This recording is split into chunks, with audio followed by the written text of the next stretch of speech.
We're here with Glyn, and Glyn, today you are going to take us through an update of probably one of, if not the most specialist shoe within maybe the Scarpa range, but certainly the soft line, because the Chimera is a performance shoe that is also a lace-up. What's changed? Okay, I think quite rightly this is kind of very much a pinnacle piece for Scarpa, along with things like the boost stick and the boosters. The most supportive of the softline models, so if you look at the Furia, the Drago LV, this provides more support. Particularly around that forefoot, I remember. Absolutely, yeah. You've got a piece of, if I call it TPU, I could call it plastic, but actually you've got a piece of plastic. It's a floating midsole, so it only actually covers the forefoot of the toe. And so this is what gives it that edging ability. And that's just, I always think with the original Chimera, I always think of the picture of Emma Twyford on, I think it was both the Big Bang and the Big Issue, yeah. all the roots with the big in, yeah. Because this is something that does actually have that edging power while simultaneously maintaining actually a really soft, sensitive shoe. Absolutely. I think well worth mentioning that in that this is one of the shoes that actually has very few layers between your toe and what you're standing on. It's very, very thin in terms of your stack height. Your stack height, yes. You've got a 3.5mm rubber. You've got no midsole apart from the toe section there, and you've got the famous Alcantara toe piece to sort of nestle your toe into, which again is very, very thin.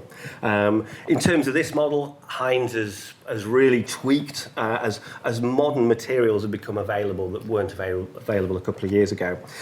So this kind of fetching black and white polka dot is actually two fabrics. It's a very, very thin microfiber with a TPU overlay. And what does that do? It holds its shape.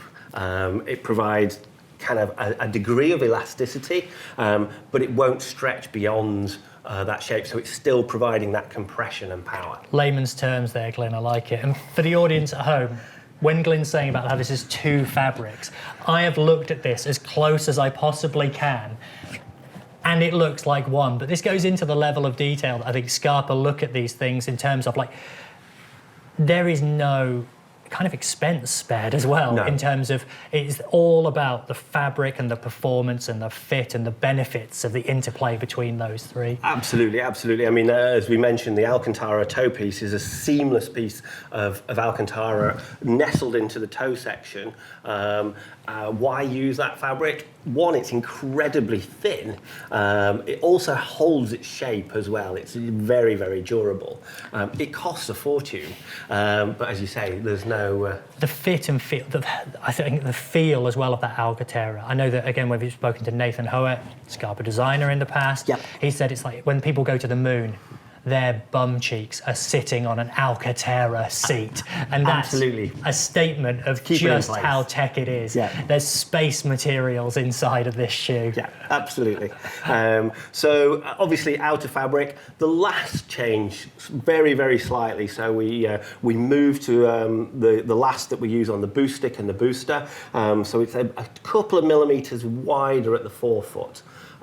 You've also got the laces in here that will help pull that in if you felt that it was too wide. And the lacing's changed a little as well, am I right in saying? Yeah, just a little bit easier so that when you pull the lace, it all moves together, whereas the previous model you had to kind of adjust it a little bit more carefully. Just easier to lace up and put on. So definitely a kind of update that with no cost. A seriously technical climbing shoe. Very much so, yeah. Brill, thanks ever so much, Glyn. Okay.